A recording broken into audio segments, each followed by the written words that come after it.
Hello po, Miss Kate, at sa lahat ng subscribers ng Isip na Ligaw Horror. Ako po si Marie, 29 years old, bagong kasal.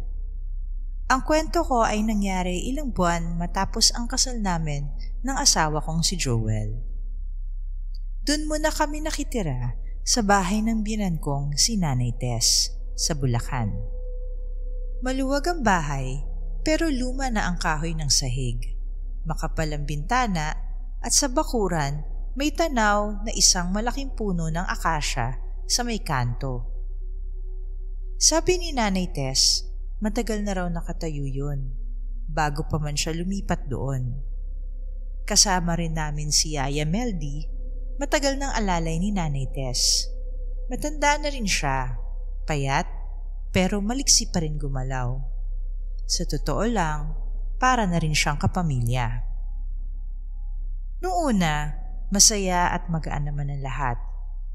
Pero dun ko unti-unting natutunan na hindi lahat ng kapitbahay ay dapat pagkatiwalaan.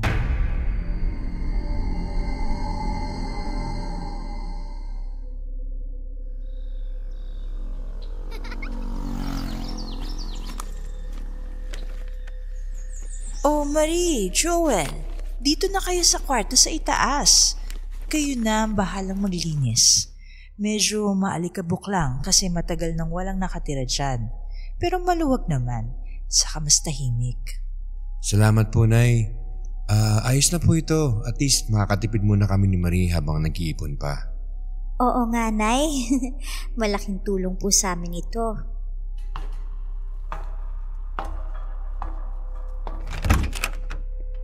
Naging maayos naman ang unang linggo namin.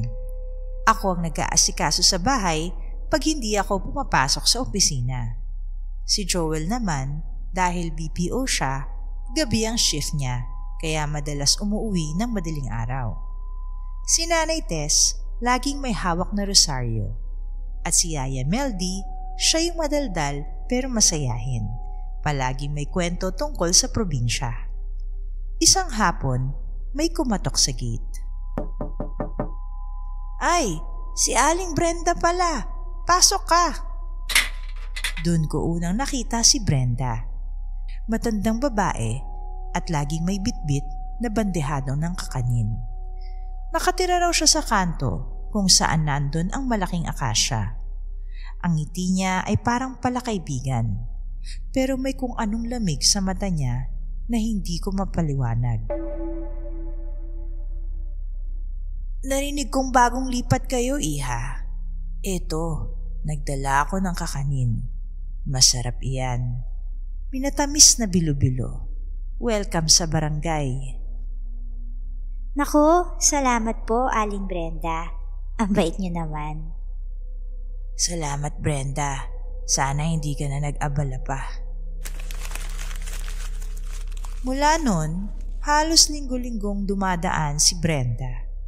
Lagi siyang may dalang pagkain, adobo, suman, kung ano-ano. Sa umpisa, natutuwa ako.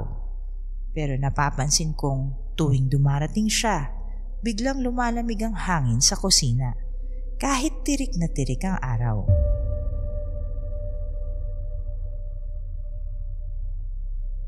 Bukod kay Brenda, madalas ding dumalaw ang matalik kong kaibigan na si Cherry. Siya ang bridesmaid sa kasal namin. Sa totoo lang, siya ang parang third wheel namin ni Joel.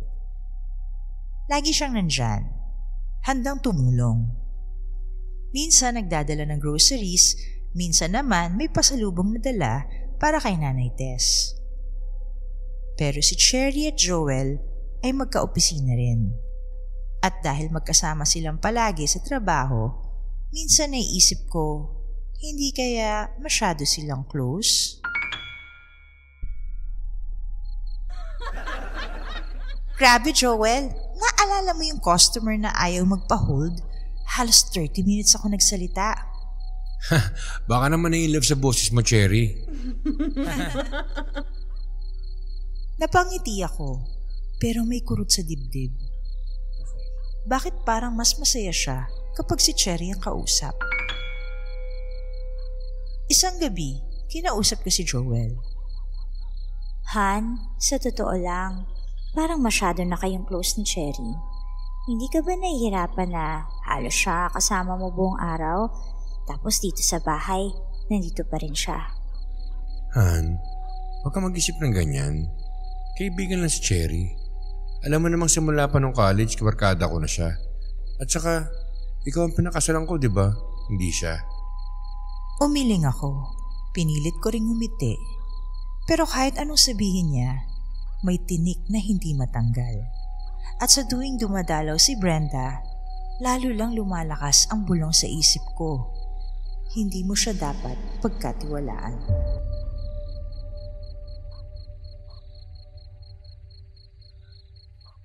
Doon nagsimula ang mga kakaibang gabi. Simula ng gabing yon, Miss Kate, halos gabi-gabi may kakaiba na akong naririnig sa kusina. Hindi malakas, pero sapat para mapatigil ka. Parang may taong kumakain ng palihim. Nay? Joel?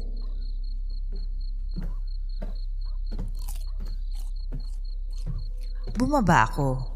Dala ang maliit na flashlight. Malinis ang lamesa. Pero napansin ko, may basang mancha sa gilid ng mesa. Parang madulas. Pinunasan ko to. Pagkaharap ko sa lababo, may basong nakaangat ng kaunti. Parang may umagaw na hangin. Wala namang bintanang bukas.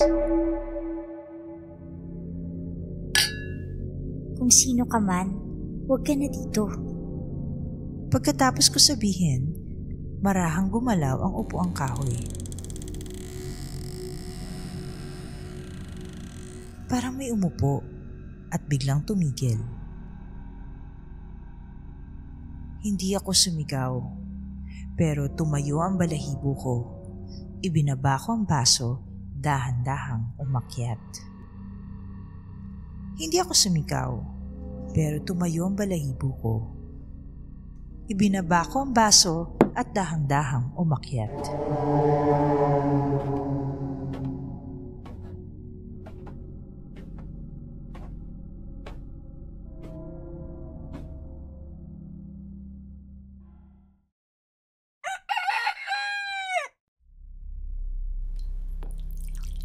Marie, maaga ka bang bumangon kagabi? Akala ko gumagawa ka ng tsaa. Hindi po, Nay. May narinig lang ako. Pag ganyan, magdasal ka. May mga nakikisalo kapag walang paalam. Tumango lang ako. Hindi ko masabi na kahit nagdasal ako sa isip, parang mas lalo pa akong kinakabahan.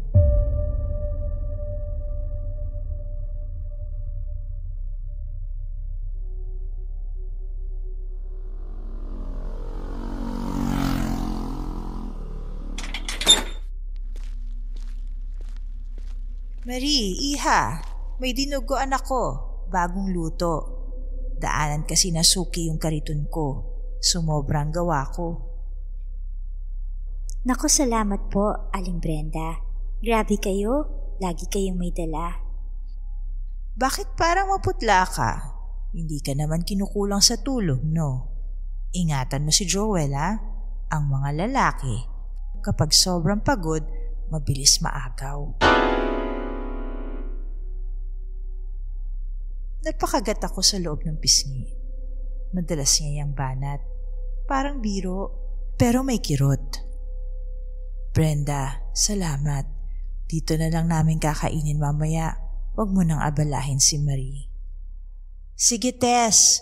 Dadaan ulit ako bukas, maaga.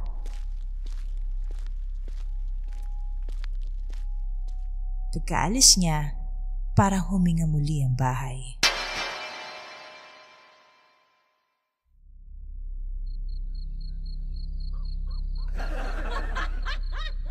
Joel, grabe yung bagong TL. Pero at least, ikaw may say. O di rin, Cherry, ha? Sinasalo ko lang ang init. Si Marie nga, baka sabihin, puro ikaw ang kinukwento ko eh. Uy, Marie, Narinig mo? Sorry ha, kung parang istorbo ko dito. Wala yun, kaibigan ka naman. Yun ang sinabi ng bibig ko, pero iba ang kumikirot sa dibdib. Habang pinagmamasdan ko silang dalawa, naalala ko yung college. Kung gaano kagaan ang loob ni Joel kay Cherry noon pa. Dito sa bahay, parang nagbalik yun. Mas madalas silang magkausap kaysa sa akin. Cherry, iha, masarap yung dinuguan. Pero mamaya na lang tayo magpahinga. Si Joel, may pasok pa. Opo, Nay. Alis na rin po ako.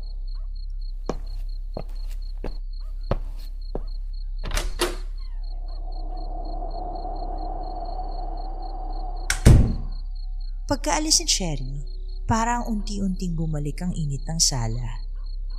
Hindi ko alam kung ako lang ba yon o may iba pa talagang kasama tuwing nandito siya.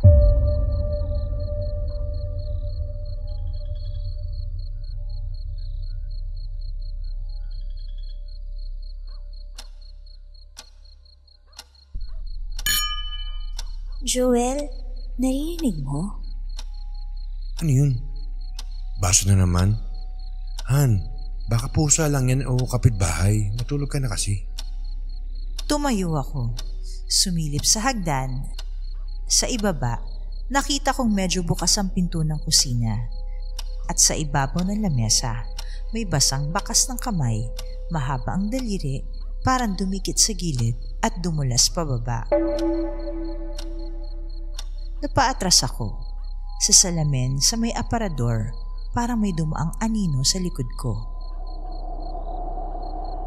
Pagharap ko, wala.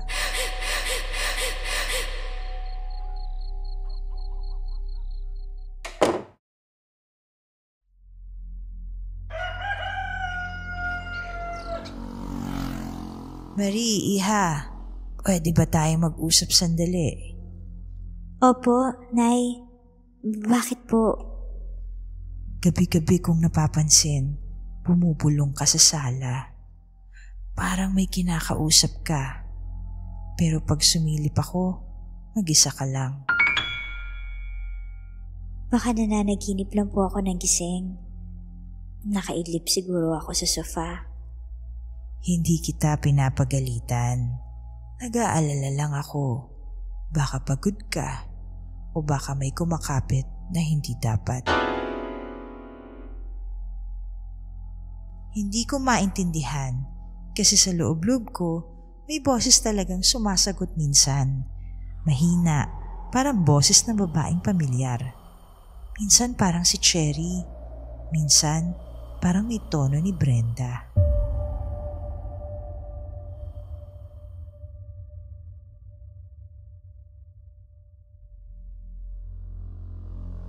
Isang hapon may kumatok sa gate. Iha, nandyan na naman si Brenda. Tuwing 3:00 yan, bigla sumusulpot. Dati iba oras niya dumaan. Napapansin niyo rin, Yaya? At tuwing dumarating siya, para may humahaba anino sa may hagdan. Baka pagbabantay lang ng Diyos, pero mag-iingat ka. May ginataang puso ng saging ako, iha. Pampagana. Kain kayo mamaya ni na Joel. Si Cherry siguro mahilig din dyan, no? Ang sipag ng batang iyon. Nakakatuwa kayong tatlo. Parang pamilya. Salamat po. Iinitin ko na lang po mamaya. Brenda, salamat. Pero wag madalas. Nag-aalala ako sa tiyan namin. Baka masyado kaming nasasanay sa libre. Ganun ba, Tess? Di minsan-minsan na lang. Sige, iwan ko na to. Pagkaalis niya, lumapit si Yaya Meldy. Tinanggal niya ang takip, tinitigan yung ginataan. Inilapit ang ilong niya at inaamoy. Huwag mo nang kainin to. Yaya naman, nakakahiya kay Brenda. Kung ayaw mo kainin, sa labas mo ilagay. Sa pusa, sa aso. Hindi lahat na regalo dapat tinatanggap.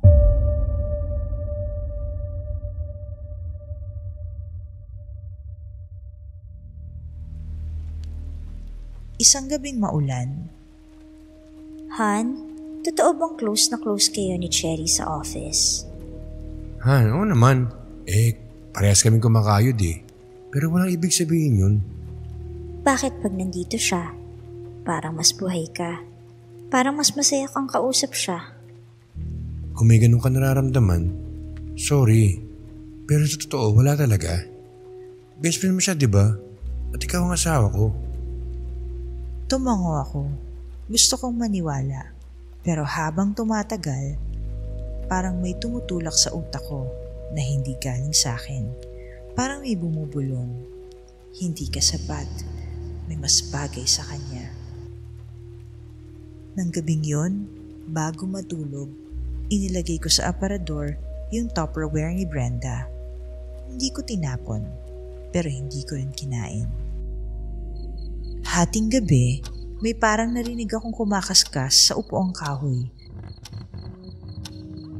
Kung sino ka man, umalis ka na.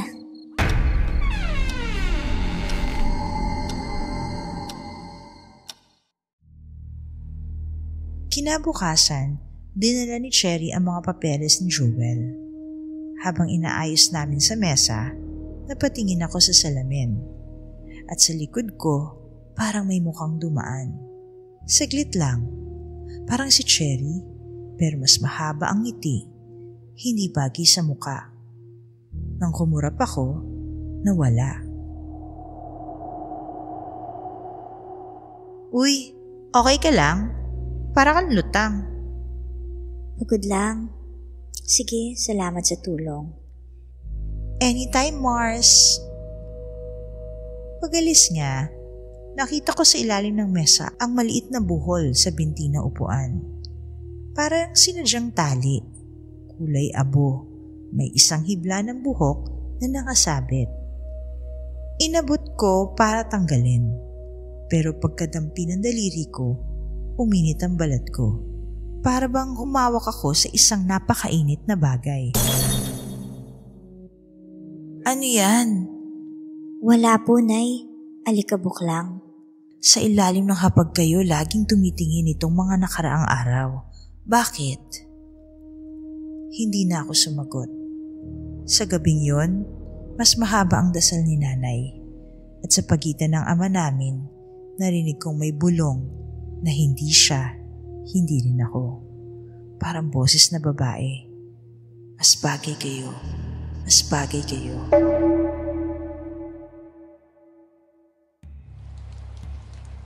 Isang maulan na hapon, nakatanaw si Yaya Melby sa may bintana. Yaya, ano pong tinitingnan niyo? Sa ilalim ng akasya, tingnan mo, may sinusunog ng dahon, tapos may parang pulbos na binubudbud.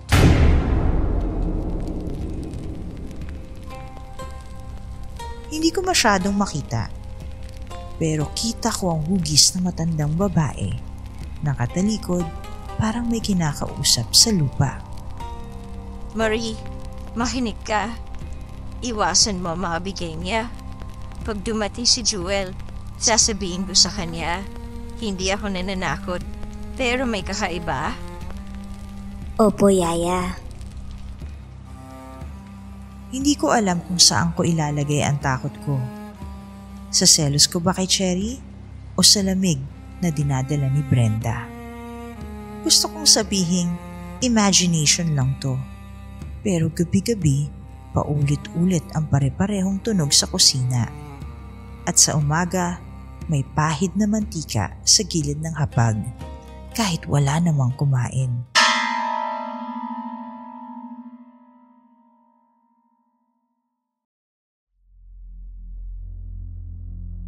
Doon nagsimulang kumapit ang kaba sa dibdib ko buong maghapon, Miss Kate. Hindi na ito yung takot na pwedeng itulog. Kasi kahit ipikit kong mata ko, may tunog na sumusundot. At kahit maniwala akong wala namang nangyayaring masama kay Joel at Cherry, yung selos, parang hindi ako. Parang may sumususol.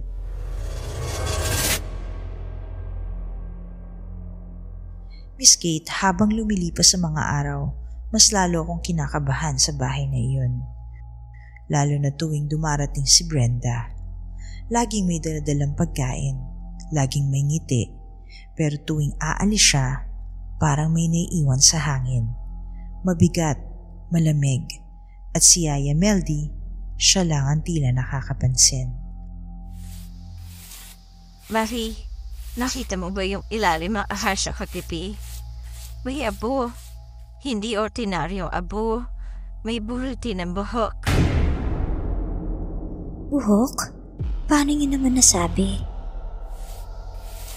Matagal akong nag-aalaga kay Nanay Tess. Isa rin ako sa mga ganyang tanda. Mga gamit yan sa kulam, iha. Hindi ako agad nakasagot. Sa totoo lang, nanginginig ako. Pero hindi ko kayang tanggapin na ganun kabigat ang ibig sabihin ng mga simpleng bagay na nakikita ko.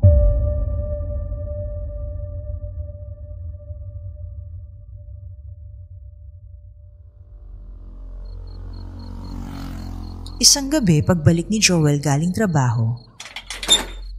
Oh, Yaya Meldy, pagising pa kayo. Ay di ba dapat napapahinga ka na?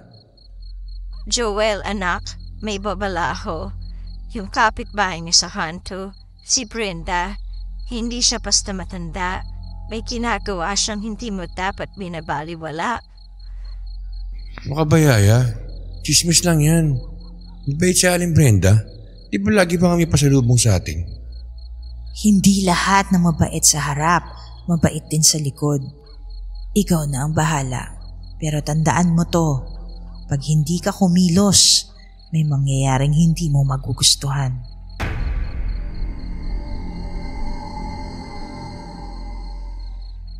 Hindi naniwala si Joel. Naiintindihan ko, kasi kung ako lang din ang makakarinig, baka isipin ko ring pamahiin lang ang lahat.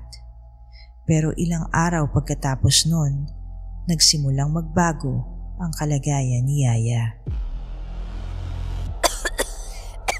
Meldy, bakit ang putla mo? Hindi ka kumakain. Siguro pagod lang, Tess. Saka sumasakit ang tiyan ko.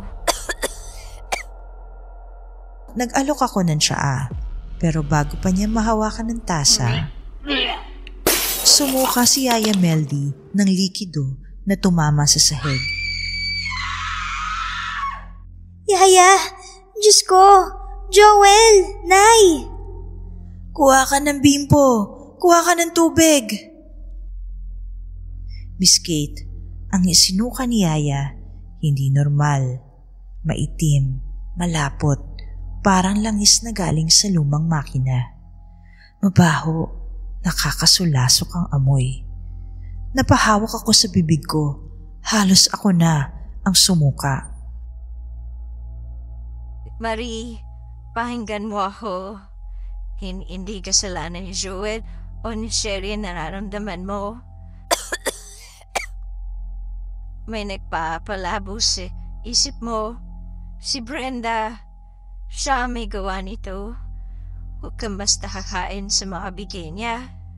Huwag mo hayaang masira ang pamilya mo. Yaya, huwag ka magsalita ng ganyan. Dadalhin ka namin sa ospital. Kaya pa natin to. Hindi ako importante. Ikaw, ingatan mo ang sarili mo. Ingatan mo si Joel. 3 araw siyang nagdusa. Paulit-ulit na pagsusuka ng itim na likido, lalong nangihina bawat oras. Hanggang sa 4 gabi, hindi na siya nagising. At bago siya tuluyang pumikit, nakatingin siya sa bintana kung saan tanaw ang puno ng akasya. Para bang iyon ang huling bagay na gusto niyang bantayan. Doon ko na-realize, Miss Kate, hindi to basta selos lang o pagod. May mas malalim na sumpa at baka nga si Brenda na akala ko'y simpleng kapitbahay lang. Siya pala ang ugat ng lahat.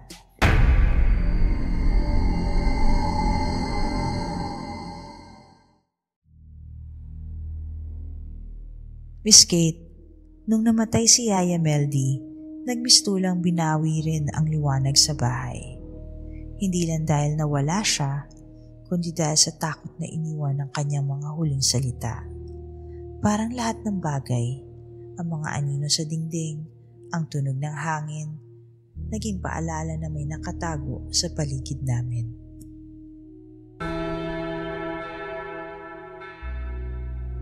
Eternal rest grant unto her, O Lord, and let perpetual light shine upon her.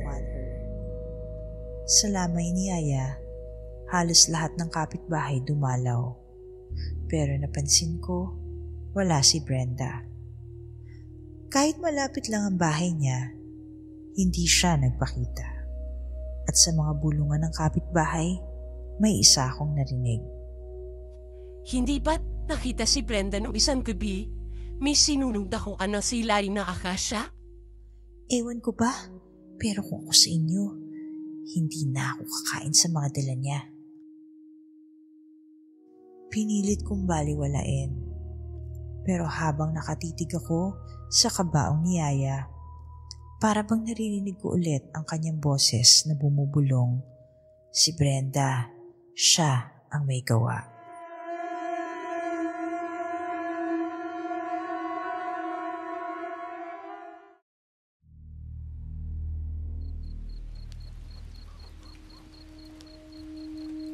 Kinagabihan, Joel, kailangan natin mag-ingat. Ang huling sinabi ni Yaya tungkol kay Brenda, hindi ko kayang baliwalain. Han, please, huwag na natin dagdagan. Patay na si Yaya Meldy. Baka dala lang yun ng takot at stress. Tsaka matanda na rin siya eh. Pero nakita niya, Joel. Nakita niya si Brenda sa ilalim ng akasya. May sinusunog. Nararamdaman ko rin. Hindi ba't napapansin mo, tuwing dumarating siya, iba ang lamig sa bahay? Han, kung totoo man yan, ano bang magagawa natin? Hindi naman tayo pwedeng basta magparatang, di ba? Baka tayo pa mapahamak. umiling ako. Pero sa loob-loob ko, alam kong may dapat gawin. At doon nagsimula ang pinakamabigat na gabi.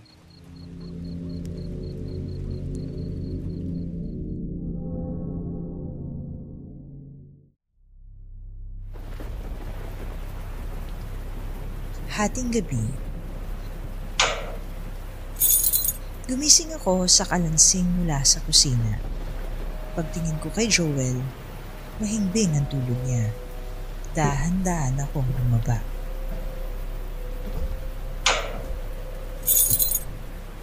Pagdating ko sa kusina, nakita ko ang Tupperware na galing kay Brenda. Hindi ko na iyon ginagalaw mula nung huli. Pero ngayon, bukas ang takip. At sa loob, hindi pagkain, kundi parang itim na buhol ng buhok na may kasamang mga pako at piraso ng basahan na may dugong na tuyo.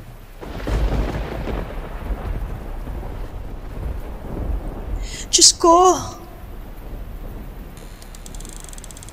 Pagharap ko, may nakaupong anino sa sala. Hindi ko maaninag ang mukha, pero ramdam kong nakatitig siya sa akin. At sa isang iglap, naglaho.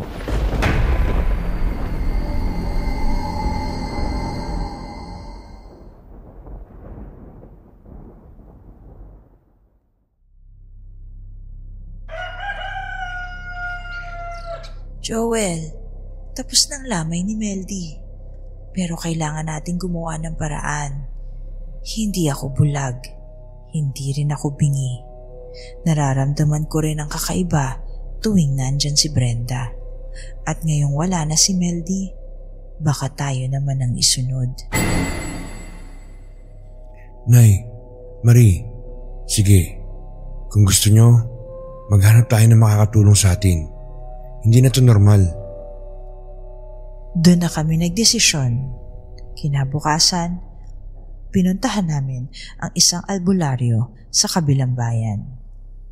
Matagal na siyang kilala ni Nanay Tess at sabi niya, bihira na raw siyang tumanggap ng tawag. Pero nung marinig niya ang pangalan ni Brenda, pumayag siya kaagad.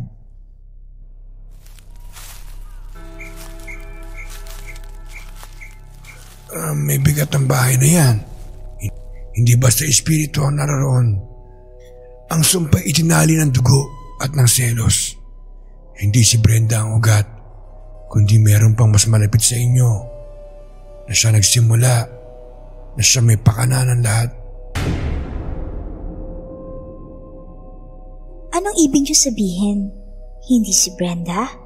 Siyang may dala ng pagkain. Siyang may mga ritual.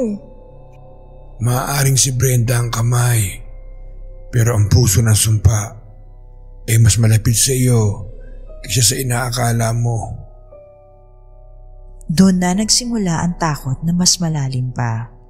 Kasi kung hindi si Brenda ang puntulo, sino? At sino pa ba ang mas malapit sa akin kundi ang kaibigan kong si Cherry?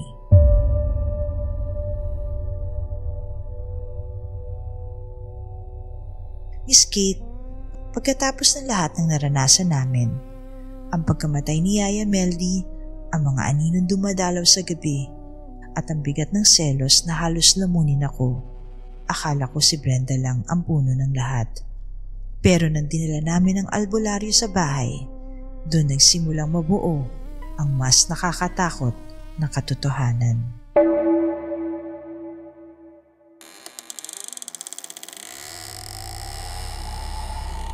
Bago ako magsimula, kailangan niyong magdasal. Huwag kayong titingin sa labas ng bintana kahit may marinig kayong kumakatok o tumatawag. Ang sumpa, sinusubo kayong paalisin sa bilog ng dasal. Opo, Mang Elias. Tinipon kami sa sala.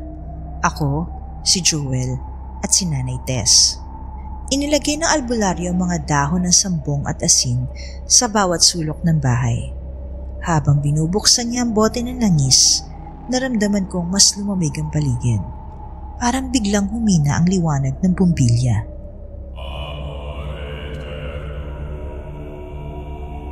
Kung sino ka mang espiritu o sumpang itinanim dito, ilantad mo ang iyong anyo.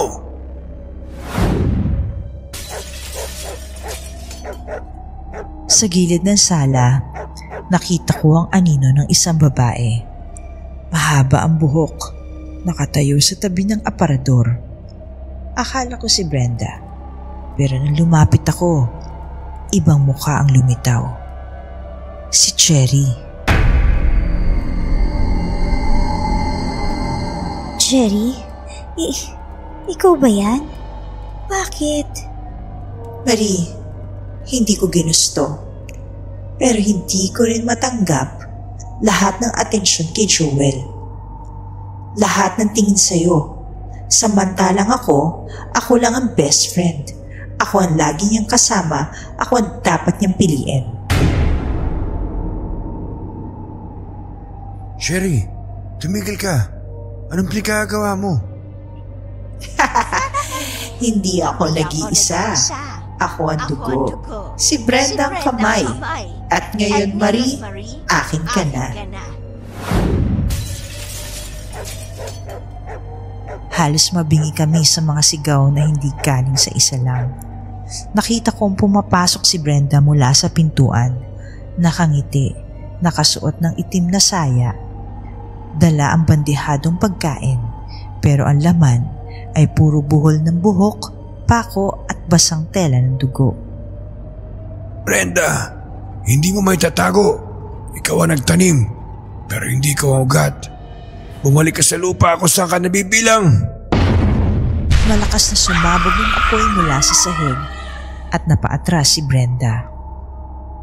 Hindi ko ginusto.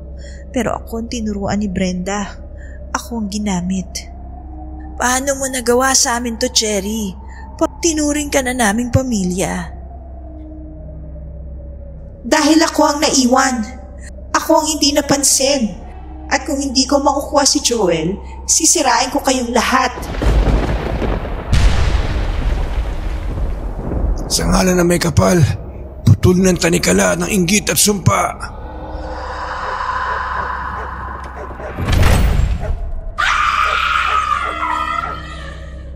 Nakita ko si Cherry na biglang bumagsak.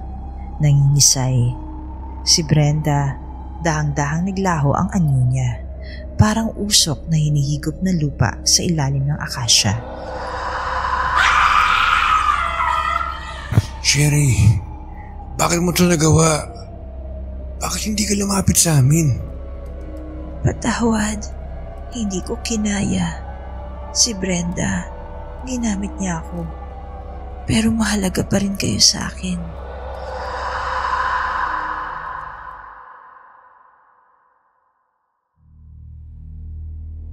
Miss Kate, doon natapos ang ritual. Umalis ang albularyo. Pagod at pawis na pawis. Si Cherry, hindi na bumalik sa dati. Parang may nawala sa loob niya. At si Brenda, hindi na namin nakita. Pero sa tuwing nadadaan ako sa puno ng akasya, parang naririnig ko pa rin ang mga sigaw na naiwan nung gabi yun. Hanggang ngayon, Miss Kate, hindi ko alam kung mapapatawad ko si Cherry. Hindi ko rin alam kung totoo bang tapos na ang sumpa. Pero ang natutunan ko, hindi lahat ng inggit na hindi mo nakikita ay nawawala lang. Minsan nagiging apoy siya na kaya kang lamunin at lahat ng nasa paligid mo. Miss Kate, matapos ang gabing yun, tuluyan nagbago ang buhay namin. Hindi lang dahil sa natuklasan naming katotohanan, kundi dahil sa takot na iniwan ng sumpa.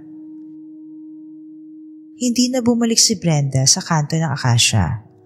Ang bahay niya ron ay unti-unting naluma at sa kalaunan, pinabayaan. Ang puno, nandun pa din. At sa tuwing dumadaan ako, ramdam kong nakatingin pa rin ang mga anino sa mga sanga.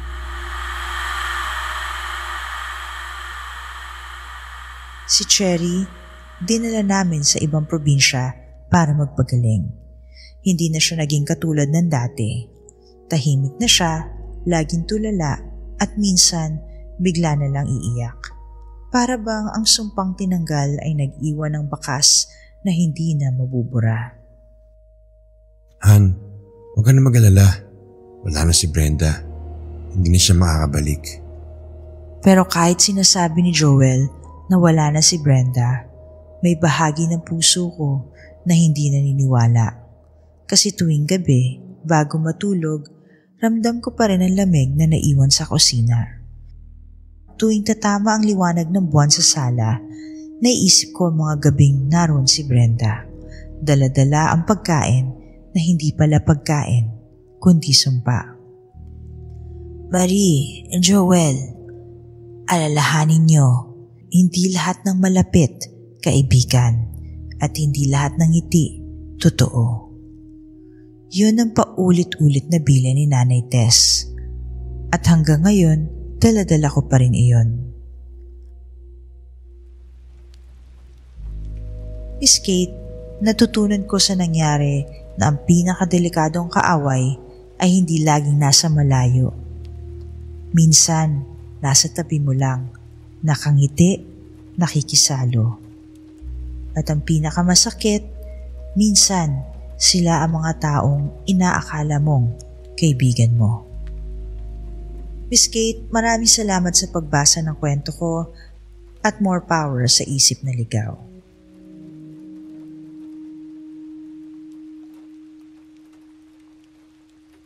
Kung nagustuhan mo ang kwento, i-like at mag-subscribe ka na. At kung may sarili kang creepy na karanasan, i-share mo sa amin. isipnaligawhorror@gmail.com. Hanggang sa susunod na lagim.